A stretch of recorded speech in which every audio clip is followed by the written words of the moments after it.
नमस्कार दोस्तों, आप सभी का स्वागत है हमारे इस नए वीडियो में। तो दोस्तों, आज हम लाभ और हानि के कुछ प्रश्न देखने वाले हैं जो जवाहर नवोदय विद्यालय चयन परीक्षा में हर साल पूछे जाते हैं। तो आपसे रिक्वेस्ट है कि आप इस वीडियो को लास्ट तक ज़रूर देखिएगा, और अगर चैनल पर नए हैं तो चैनल को सब्सक्राइब करके बेल आइकन को भी प्रेस कर लीजिएगा ताकि हमारे वीडियो का नोटिफिकेशन आप तक सबसे पहले पहुँच सके। तो चलिए दोस्तों, बिना किसी देरी के वीडियो शुरू करते हैं। सबसे पहले हम प्रश्न देख लेते हैं। प्रश्न एक टीवी का क्रय मूल्य 500 रुपये है। यदि उसे 15% लाभ पर बेचा जाए तो विक्रय मूल्य ज्ञात कीजिए। दोस्तों, ये लाभ और हानि का बहुत ही सिंपल और बेसिक सा प्रश्न है। इसको आइए सॉल्व करके दिखाते हैं।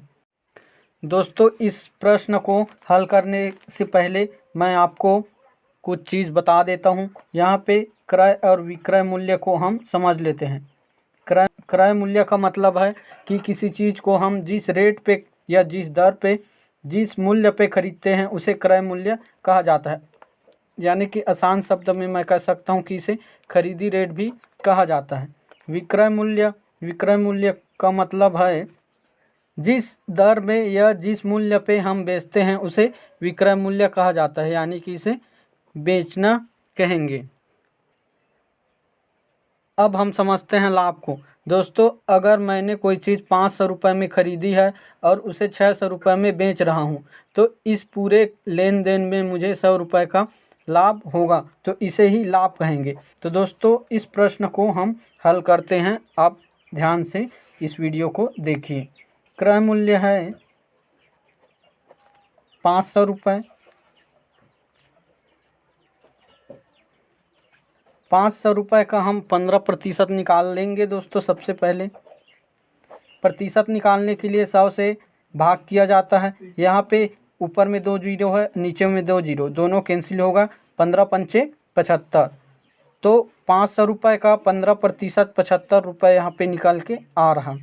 यहाँ पे पूछा गया है विक्रय मूल्य, तो हम इसका विक्रय मूल्य ज्ञात कर लेते हैं। यानी कि 15% का क्या हुआ था, यहाँ पे लाभ हुआ था। यहाँ पे आप देख सकते हैं प्रश्न में 15% का लाभ हुआ था। यानी कि 500 रुपये का 15% कितना निकला दोस्तों? 75 रुपये। अब विक्रय मूल्य मतलब जितने में वो बेचा है। तो दोस्तों, 500 रुपये में ख़रीदा है, 500 रुपये उसका क्रय मूल्य है, 75 रुपये यहाँ पे उसका लाभ है, और ये 575 रुपये विक्रय मूल्य है। दोस्तों, यहाँ से एक सूत्र निकल के सामने आ रहा है। अगर क्रय मूल्य और लाभ को हम प्लस कर देते हैं तो यहाँ से विक्रय मूल्य निकल के आ जाता है। आइए दोस्तों, अब देखते हैं प्रश्न क्रमांक 2 पर। प्रश्न क्रमांक 2 में यदि एक कुर्सी का क्रय मूल्य 1000 रुपये है। दोस्तों, इस बार क्रय मूल्य 1000 रुपये है और बेचने पर 20% का लाभ प्राप्त होता है। विक्रय मूल्य ज्ञात कीजिए। दोस्तों, सेम टू सेम पहले जैसा ही ये प्रश्न है। यहाँ पे क्रय मूल्य 1000 रुपये है और लाभ का प्रतिशत 20 रुपया है।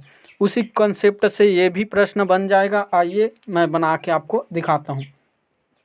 क्रय मूल्य इस बार 1000 रुपये, लाभ प्रतिशत है 20%। तो यहाँ से हम इसका विक्रय मूल्य ज्ञात कर सकते हैं। कैसे, आइए देखते हैं। दोस्तों, जैसा कि पहले प्रश्न में हमने देखा था कि 1000 रुपये का 20% कितना होगा, तो इसके लिए हमने ऐसा ही फॉर्मूला यूज किया था। यानी कि किसी का प्रतिशत निकालने के लिए 100 से भाग किया जाता है। तो ऊपर में 2 जीरो है, ऊपर के 2 जीरो से नीचे का 2 जीरो कट गया। अब ऊपर में बच गया 10, 10 गुणित 20। तो दोस्तों, 20 दहम 200। यहाँ पे 1000 रुपये का 20% 2000 निकल के आ गया। तो दोस्तों, 1000 रुपये में उसने ख़रीदा था और 20% का यहाँ पे लाभ मिल रहा है।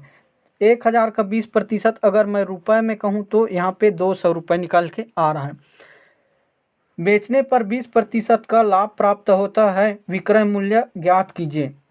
जैसा कि पिछले प्रश्न में हमने देखा था, वैसा ही ये भी है। 1000 रुपये इसका क्या है, क्रय मूल्य है। 200 रुपये क्या है, लाभ है। और 1200 क्या है, विक्रय मूल्य। तो दोस्तों यहाँ पे क्रय मूल्य और लाभ को यदि हम ऐड कर देंगे यानी कि जोड़ देंगे तो यहाँ पे हमारा विक्रय मूल्य निकल के सामने आ जाता है। यहाँ पे पूछा गया है विक्रय मूल्य, तो हमारे पास विक्रय मूल्य निकल के आया यहाँ पे 1200 रुपये। तो दोस्तों उम्मीद करता हूँ कि ये वीडियो आपको पसंद आया होगा। अगर वीडियो पसंद आए तो हमारे इस वीडियो को एक लाइक ज़रूर करें। बाकी मिलते हैं इसी नए वीडियो के साथ में। जय हिंद।